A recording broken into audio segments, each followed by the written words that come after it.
Hi everyone. I'm Colm Holland, and welcome this evening to our first of the Cowdray Hall virtual wellness program.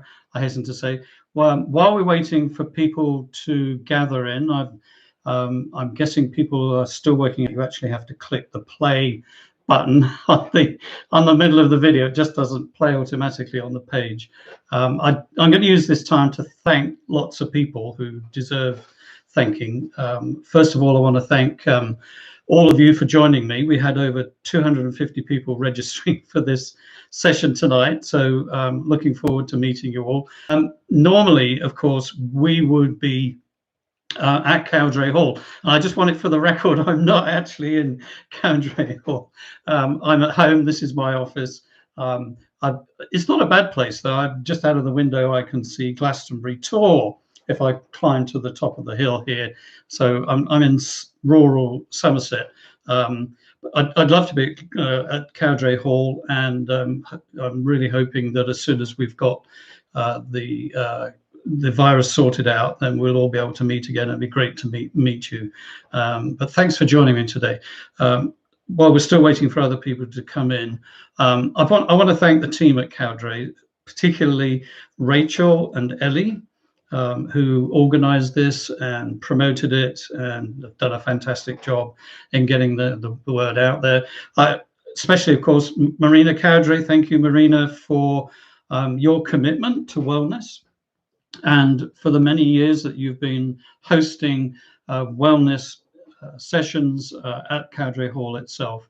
And I know many of the people who are in the audience today have benefited from that. So thank you, Marina, and especially thank you so much for your enthusiasm for my book, The Secret of the Alchemist. You got a copy before it was actually even published, and you wrote some really moving things which encouraged me a lot to make me realize that I'd done the right thing by writing it. I also want to thank Richie, who's in my team, for setting up this live this live event on YouTube. This is the first time I've ever done a real live event on YouTube, so bear with me if I make a few mistakes, but this is the danger of broadcasting live, just like the old days of black and white TV, if you remember, if you're old enough to remember those. Okay, well, we've gone in a couple of minutes. Let's just have a quick look, see if now's a good time to get, yeah, we're 3 minutes in, so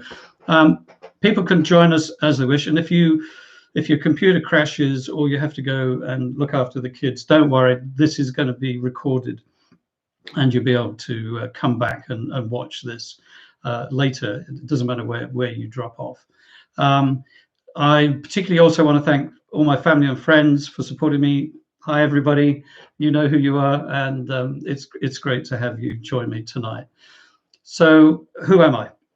Some of you are wondering, who is this guy? So I'm Colm Holland. That's an Irish name, pronounced Colm. I'm an author. I've been a publisher. I'm starting to do some publishing again. I've been a teacher. I've been a marketer, and most importantly of all, I'm an alchemy practitioner. And my life is pretty much devoted now to helping others discover what I call the unlimited power of unconditional love, which is really the bedrock, is it not, of wellness in general. And one of the things that we are going to do very briefly is outline what I said I was going to try and uncover today in this session. And I'll just quickly read it to you. In the promotion, I said that I would uncover the secret of The Alchemist by Paulo Coelho.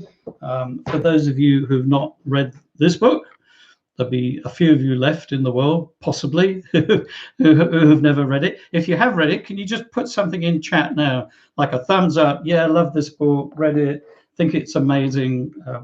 Just give me an idea of how many of you have read it. So I'm going to be uncovering a secret that I discovered in that book, which is why my book is called The Secret of the Alchemist, of course.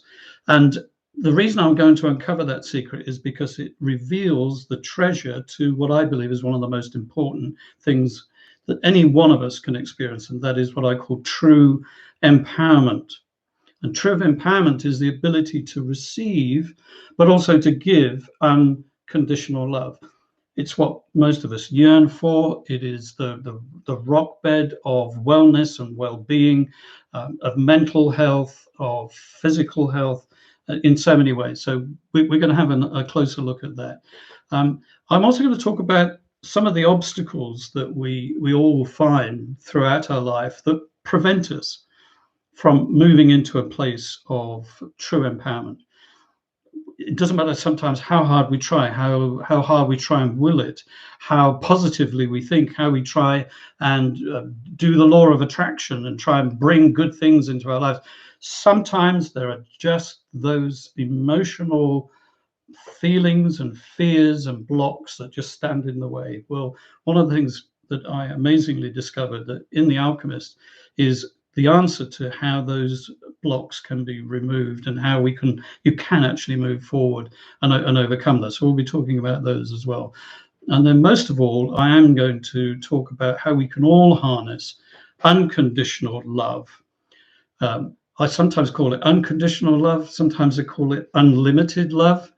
Sometimes I call it undefeatable love, because nothing can actually stand in the way of love. And I actually start my book with a quote. I'm going to read one of the first things I put in my book, and I just want us to meditate, if we will, just for a moment or two on these few thoughts, and then I'll dive in and start talking about the original book, The Alchemist. It's right here in one of the frontispiece pages of my book, and I say this, that the greatest challenge we face is to truly believe at the very core of our heart that we are loved unconditionally for who we are and not for what we can do. So we've all had busy days. Some of you just put the kids to bed. Some of you have just finished watching the news. I'm going to invite us just to all take one moment. Let's just take a breather for a second before we dive in. Let's just focus our minds and our hearts. I've actually lit a meditation candle here. So on behalf of everyone, I've created a bit of a sacred space. But if you want to just close your eyes for a moment, if you'd like to shut the door so you can't hear what's going on in the other room, and just sit with me for 1 second, because I want to think just for a moment about our relationship to love. One of the things I did today while you were busy doing what you were doing is I did take time out, and I asked love to give every one of us in this session today everything that we would need to become the alchemists in our world. So just for 1 second, I'd love you to just meditate on this one thought, that love is unconditional, and I am the object of love's desire. Love is unconditional, and I am the object of love's desire.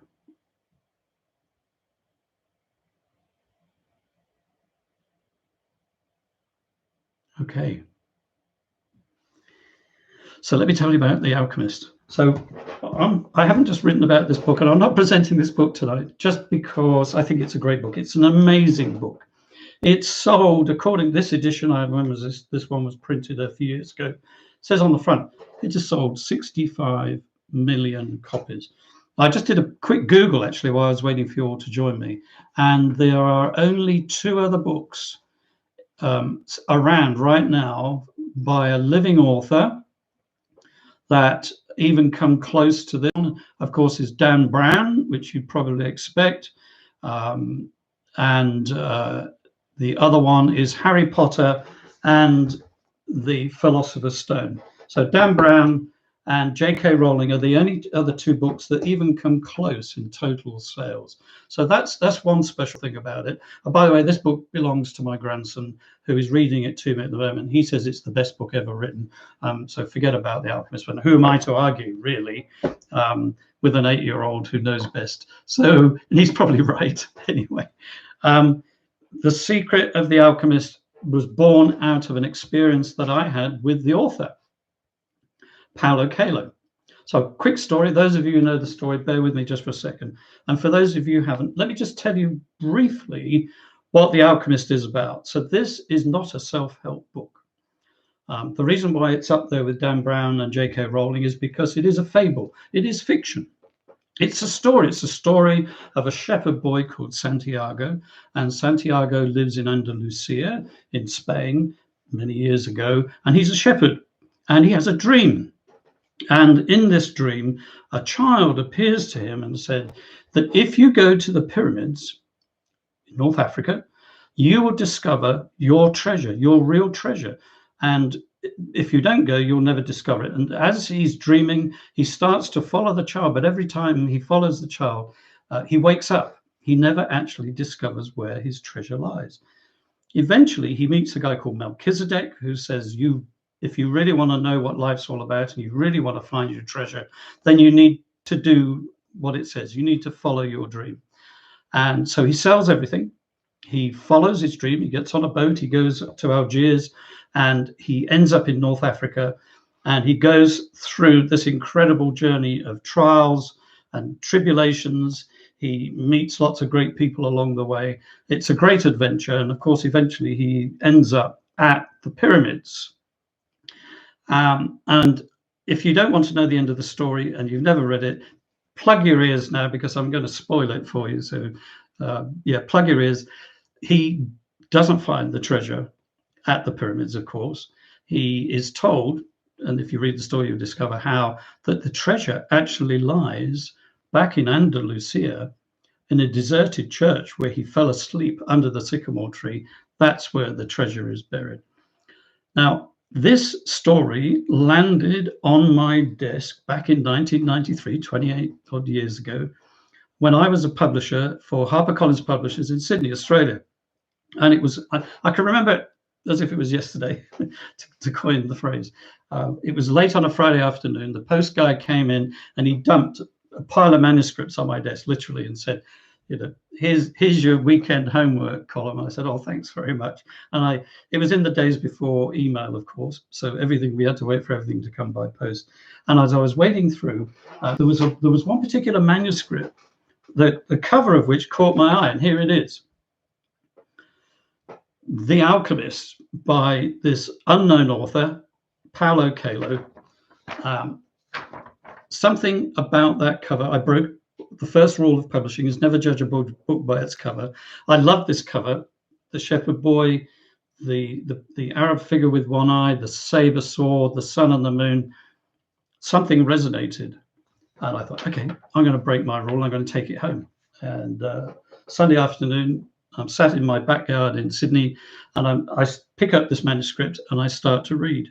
Now, I worked out I was probably only the 5th person to read it in the English language. It hadn't been published yet. It had been published in Portuguese, in Brazil.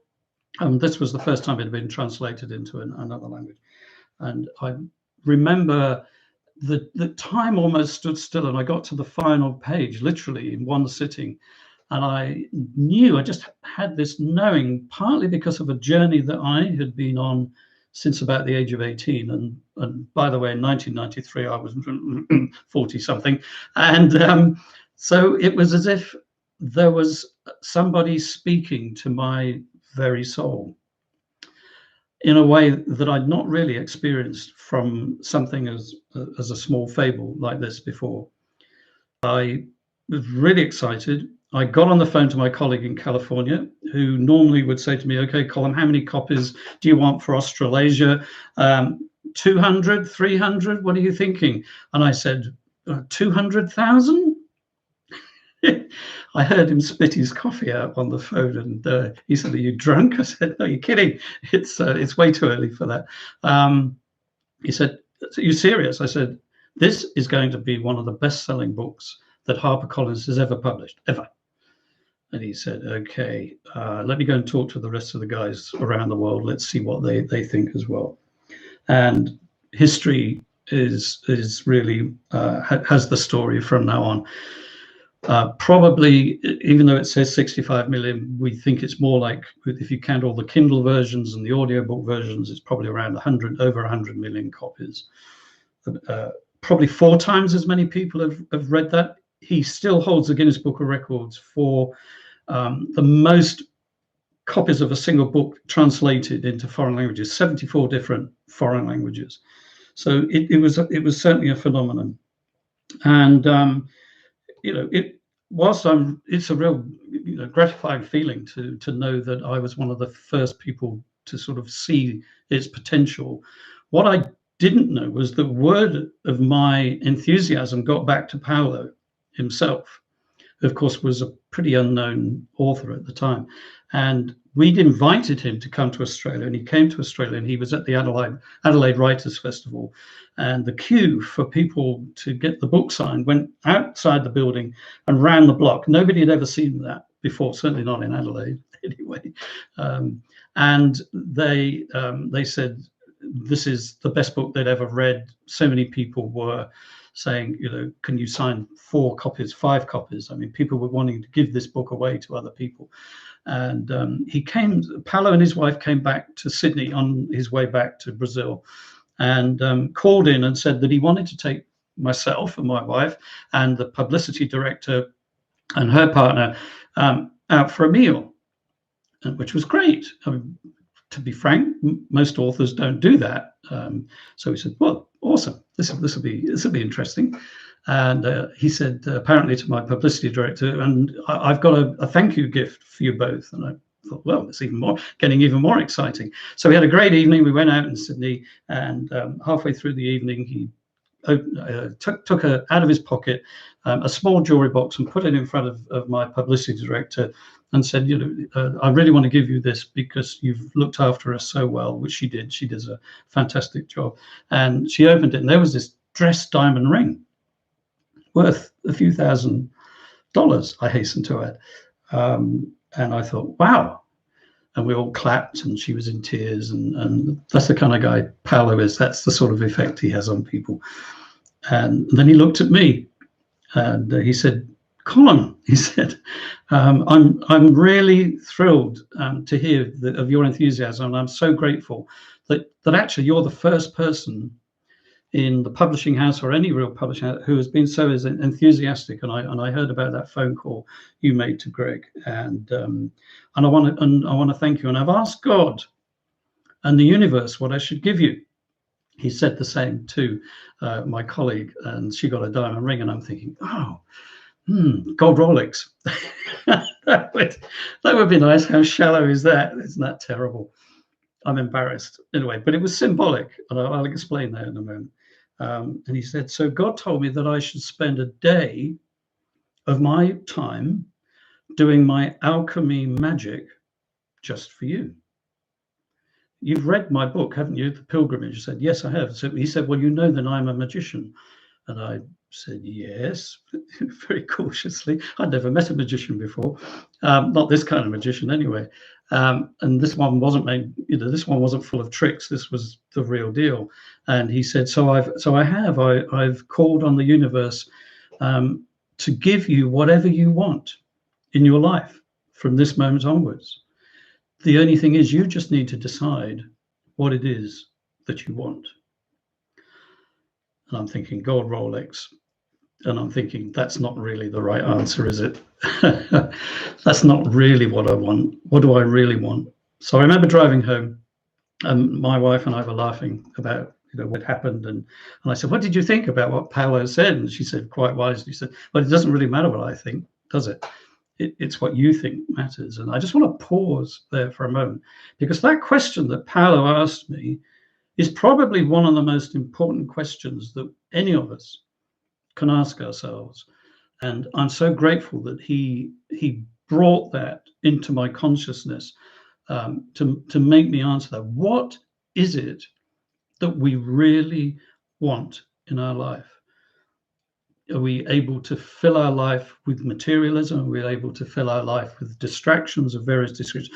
Or do we really want the very best for ourselves in the same way that love wants the best for ourselves? So you're probably wondering what happened next. So I didn't get a gold Rolex, didn't materialize, and I kind of forgot. I'll be frank. I kind of forgot about that evening. I was just taken away with my work and so on. But then as the days and the weeks progressed, the thought of his question would keep coming back and coming back. You know, what do I really want? And what I discovered was that gradually over the 2 or 3 weeks afterwards, I found this new courage that had not been there before to say, well, you know what I really want is I want to start my own business. And I want to be my own boss, and I want to make a difference in the world from my own efforts rather than working for other people all the time. And within the space of several months, stuff began to happen. This was my first real understanding of omens and synchronicity. And as these things began to take place, for example, the 2 guys who were superior to me, who I used to answer to in the publishing company, both got jobs somewhere else. And without me even realizing it, I was promoted up to sales and marketing director of the company. And even as that was happening, I wasn't really associating it with what Paulo had said, because deep down, I was still not doing what I really wanted to do. And the moment I made the decision, this is what I really want to do, I'm going to set up my own business, it was as if by magic, stuff began to fall into place. And within the space of 3 years, myself and a couple of partners, we had one of the most successful digital marketing companies in the whole of Australia. And I remember going to the bathroom and staring in the mirror and saying to myself, how on earth did you get here? You were a lowly little middle manager in a publishing company, and now you're running the Sydney Olympics, 2000 Olympics online, together with the whole of Toyota's work and so on and so on, all these major companies that we were working for. How did that happen? And it was as if the penny finally dropped, that when Paulo said that if I could just decide what I wanted, he had performed the magic that would bring that into being. And that opened up, from that day onwards, a whole new vista, a whole new dimension of the way of living and the way of seeing how the universe and how love in particular really does want the best for us, if we can just decide what it actually is that we want. So that's the story of my encounter with the Alchemist. And I just want to go on to talk about a few other things. I actually want to also talk about a story that's in the book, because I want to talk next about true empowerment and what it is and what it looks like. So I'm just quickly going to read a little note here, which I've marked. If you've got a copy of my book, you'll be able to follow this at some point. But this is all about what love actually is and how love is the root of us entering into a life of fulfillment and of joy and of true empowerment. And it says this, that love cares for us beyond measure. Love never gives up on us. Love constantly wants the best for us, constantly forgives us, never judges us, is full of compassion and mercy, feels our pain and our joy, and loves us deeply. It is revealed through action, and this is my definition of love, and it knows no bounds, and it is always unchanging. So how does my definition of love tie in with what I was saying earlier about true empowerment and the story of the Alchemist?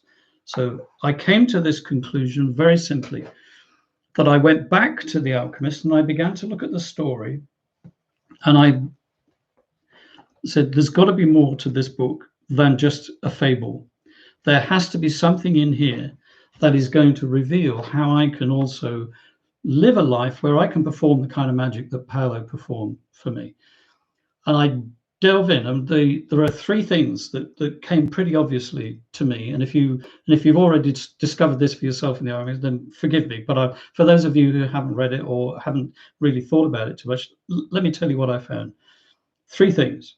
The first is that this is really the hero's journey.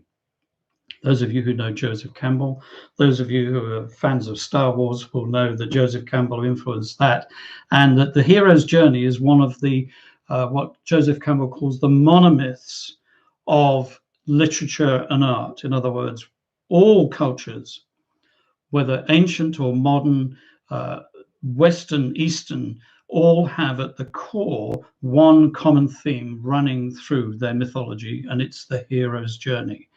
The hero's journey is, as I described, the journey that Santiago went on. And then I thought, well, there's something more going on here, and that is that Santiago ends up back where he started, back under the sycamore tree, in the deserted hut. So what is that about? And then another light came on, is that this is really a fable interpretation of Carl Jung's process of individuation. Now, those of you who know and love Carl Jung, like I do, the association is all there. So the treasure that Santiago is going off to discover is actually an inward journey of personal transformation. And the final treasure that he discovers at the end of that journey is, of course, in Jungian terms, his true self. So the journey is a journey from the conscious into the unconscious. It is a journey from the light, sometimes into the dark of the shadow self.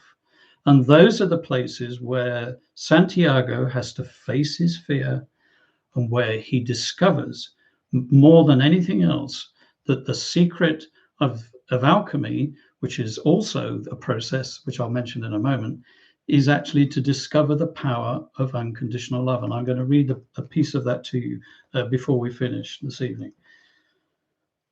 The power of unconditional love sits at the very heart of the ancient principles of alchemy. For those of you that have never really thought about alchemy or never talked about alchemy, the key character in this book, of course, is an alchemist. Those of you that have read it know that halfway through the story, Santiago arrives at an oasis, and there was this main character, the alchemist, who's waiting for him to help him take the last stretch of his journey. And what I realized, looking back a couple of years after I met Paulo, is that in my middle age, I was Santiago arriving at midpoint in his life in the oasis, which is comfortable. There's dates, there's water, there's love, there's friends. He meets his wife there, and everything is fine, except he still hasn't really found his true self. He hasn't really fulfilled his true ambition. And that was me. And so in a way, Paulo, when he came to Sydney that day, he was the alchemist for me, and encouraged me to not just sit back on my laurels and say, okay, I've done everything that I need to do in life, because it wasn't true. I still had a yearning that I could do and perform more, and I could make a change in the world around me. So alchemy is the secret, if you like, of the alchemist, even though it's fairly obvious in there. Because if you study alchemy, which I've now done, and which is one of the things I teach at great length now, is that at the heart of alchemy is not that we are trying to create the philosopher's stone as a material object.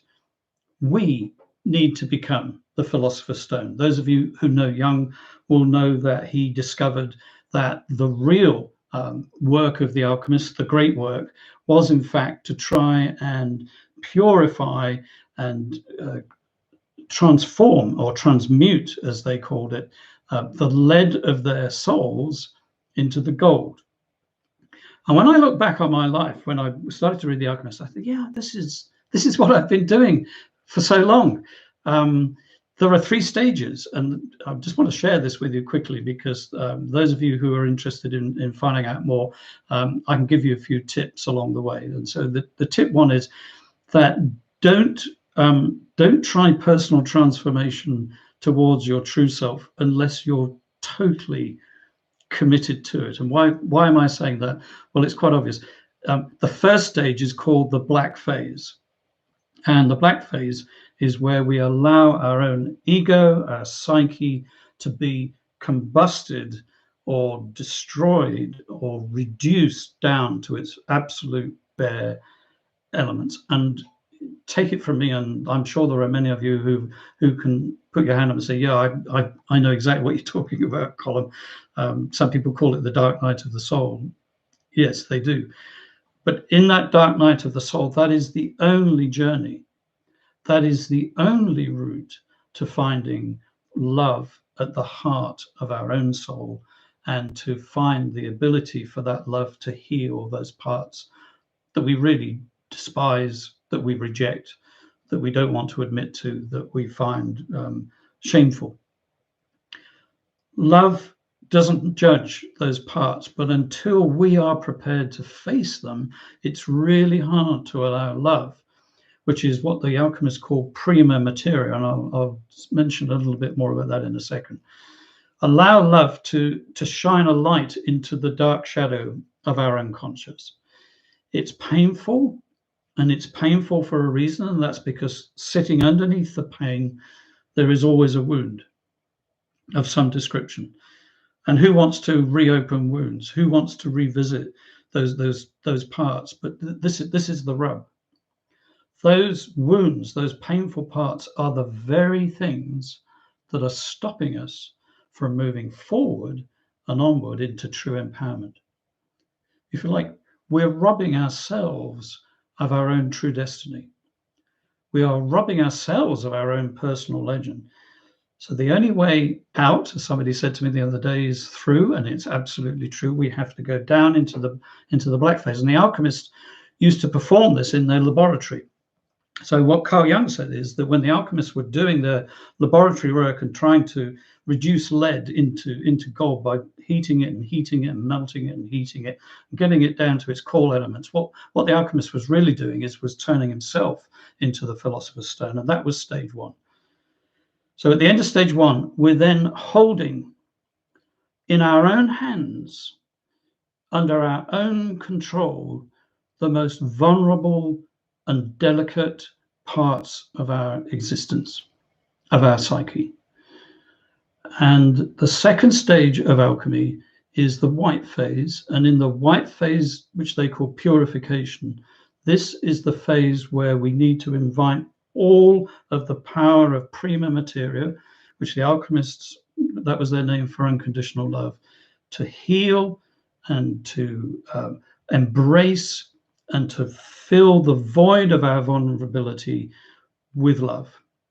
And that's why I started with that quote tonight, is that unless we allow love to embrace us in our deepest self, it is really hard for us to move on and move forward.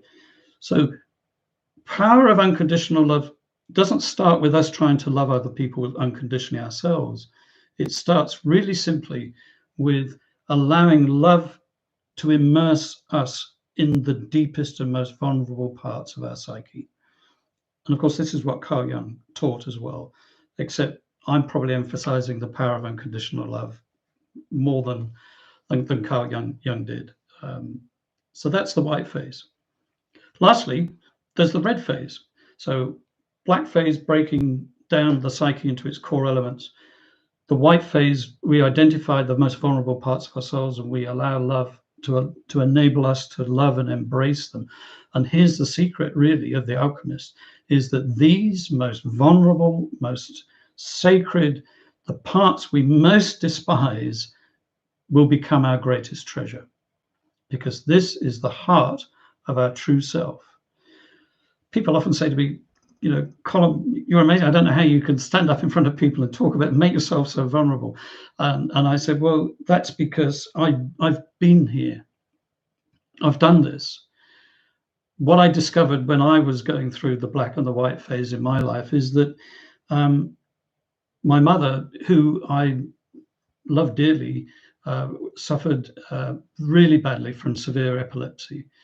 And I had forgotten, completely wiped out of my any adult memory, the fact that when she had an epileptic fit, she used to open the cupboard.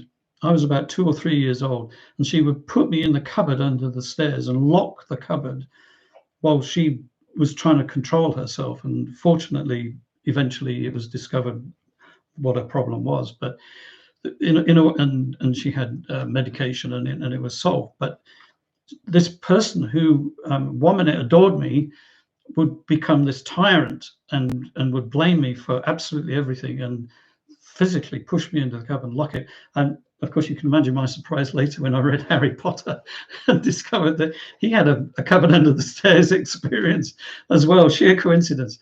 But it wasn't until I was prepared to go and visit that child, that inner child, and let him express the wounds and the pain that he experienced at that point, that I was actually able to come out of myself. So I often say to people, the person who you're listening to now, this person who's explaining all this, that's my inner child. He's the one with the power. He's the one with the voice.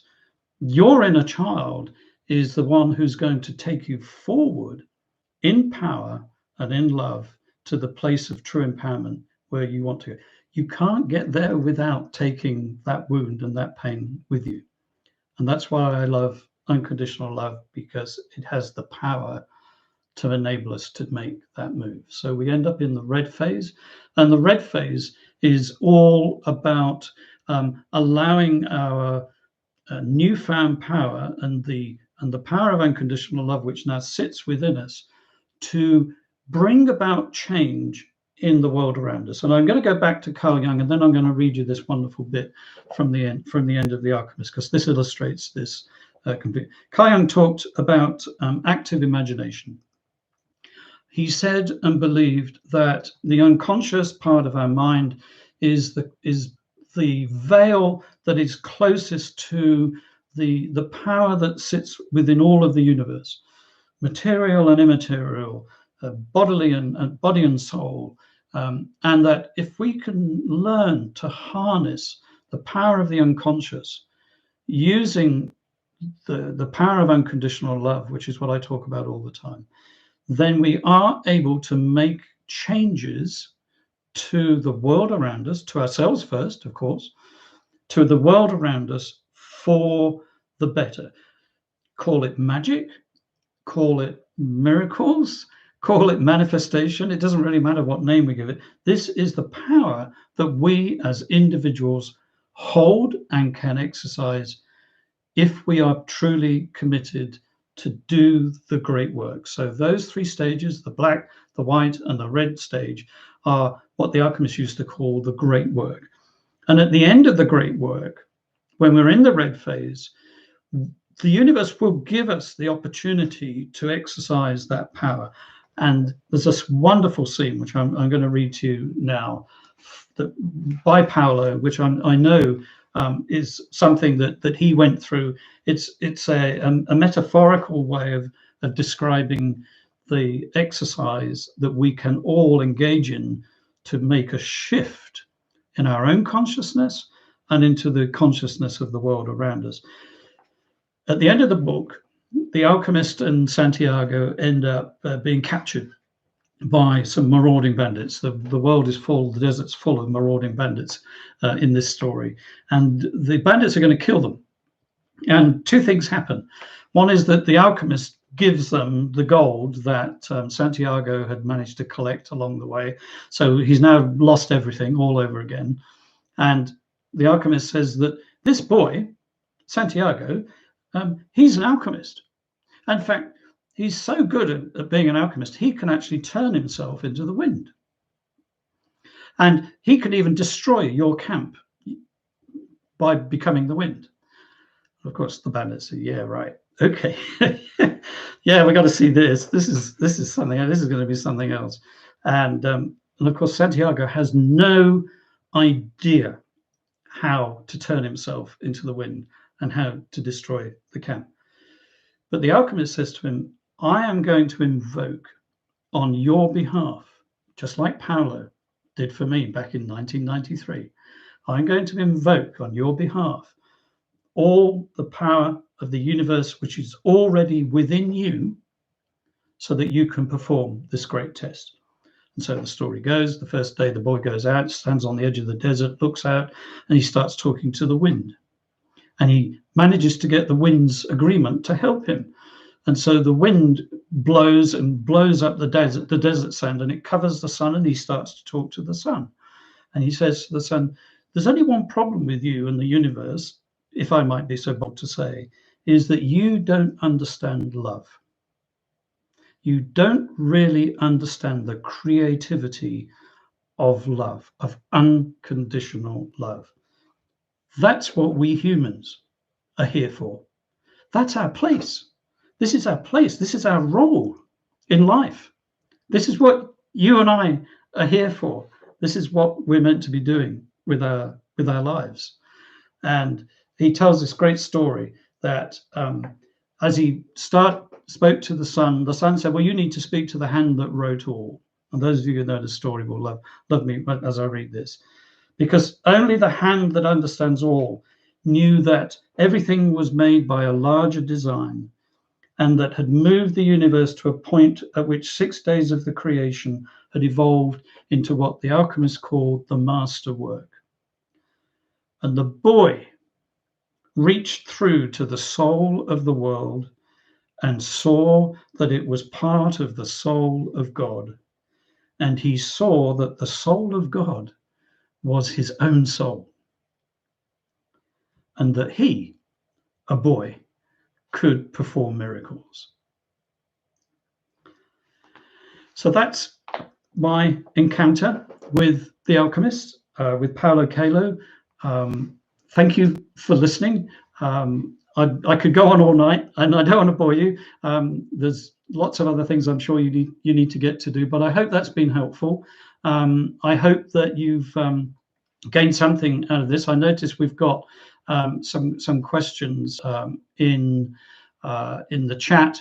What I just want to say before we get into the questions, if you like my book, what I've sort of explained so far, you can buy paperback. We've got Kindle. We've got an audio book. It's all on Amazon. We've been in the top 50, amazingly, for the last 6 months. Thanks, Gavin, for all your hard work. I know Gavin's listening, my publicity director. Thank you so much. We've done a great effort all around, and the team. The other thing is that I've got signed copies. We've got one box left of the first edition, which looks like this. If you go to my website, and which is colmholland.com, I'm quite happily sell you a signed copy of the first edition. It's got to be worth millions one day, of course. I'd love to know what you think of it. I'd love people to feedback. We've got lots of reviews on Amazon. We're all learning something new from it every day. The other thing is that I am launching a school in about 2 weeks' time.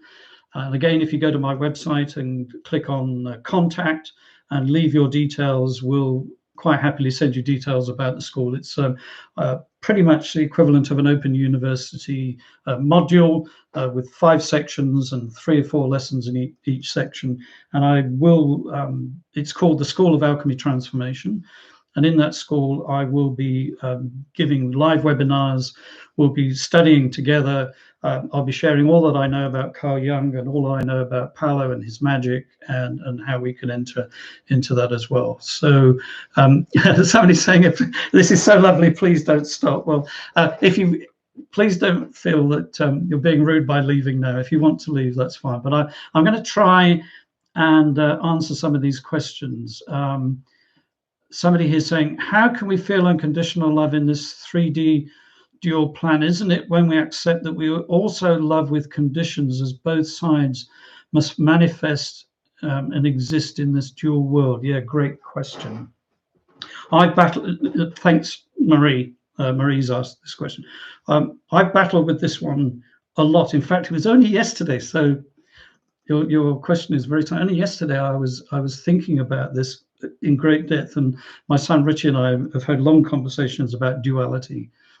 And so, if we're going to follow Carl Jung's teachings, duality, as you perceive it, and as most of us, I've perceived it this way as well. The duality of the world out there and the world in here, and the world of the spirit and the world of all the manipulation and machinations that people try and put on us and society and so on, and can create this dualistic existence. Well, Carl Jung would say that actually what we're doing there is we're projecting a lack of unity within our own being. So to take him literally, he would say that the duality lives between the conscious and the unconscious. And the alchemists understood this really well. I mean, they had lots of symbols for this. They had the moon and the sun, the female and the male, for example. They often saw it in terms of male and female energy, and because Carl Jung talked about male and female archetypes as well. So yeah, in my book, I talk quite a bit about this. But what Jung would say, and I think I agree with him on this totally, is that it's the art of individuation, the art of maturation, the art of finding the true self and being free from apparent duality is to deal with the duality within our own psyche. If we can embrace the negativity, if we can embrace, there's this lovely scene, for example, in The Alchemist where the hawks are fighting. If we can embrace even the violence in our own psyche, if we can embrace the abuse we put upon ourselves in our psyche and the shame, and embrace that and allow the other part of our being that's full of unconditional love to accept and to merge those two together, then in my experience, there is no differentiation between the soulful life that I live and the physical life that I live. I don't experience it, and this is all very Buddhist, of course, and I apologize to my Buddhist friends for not giving credit where credit is due as well. But this has been my experience. So the more time I spend, the more time I invest in working with my own unconscious and those parts of my unconscious that I find will creep in and challenge my happiness at the drop of a hat, rather than trying to keep pushing them away and pushing them down, by embracing them, then I find that the duality within myself begins to dissipate. I instantly find a deeper happiness and joy, and I can embrace and almost tolerate, not put up with abuse that's going on in the world around, because that needs to be stood up against. I'm not for one moment advocating that there's anything that we shouldn't stand in the way of injustice and abuse. We should stand absolutely in the way of it. But we don't need to feel defeated by it. That's my take on that. Thanks, Marie. I hope that kind of answers. If it doesn't, please email me, colm@colmholland.com, and I'm quite happily keep that conversation going because it's such a great question. There was one other which I saw earlier. Just finished The Alchemist, loved it, but I think I probably need to reread it a few times. Lisa, may I be so bold as to suggest that before you read it again, read this book, because it will shed extra light on The Alchemist. I think you'll get twice as much, if not more, out of that. So, the idea is that this is a companion book to the original. I didn't see it straight away. It took me 2 years to realize that actually this was a manual on alchemy itself. Even though it's the title, and even though the main character is an alchemist, yeah, it took me quite a while. I'm, generally slow on the uptake, so maybe others came to that conclusion much quicker than I did. Okay, I think we're probably done here. I'm going to finish with a promise that I make in my book, and I'm going to finish with it here, because I did spend most of today on your behalf calling on unconditional love to enable you, to give you everything that you need to enter into a life of joy and fulfillment, and everything that the universe wants for you, even more than we want it for ourselves. So blessings. Thank you for listening. I hope you enjoy my book, and if you want to stay in contact with me, just go to colmholland.com. There's a contact form there. I'd love to hear from you. Have a great and blessed evening, everyone. Thank you for being here.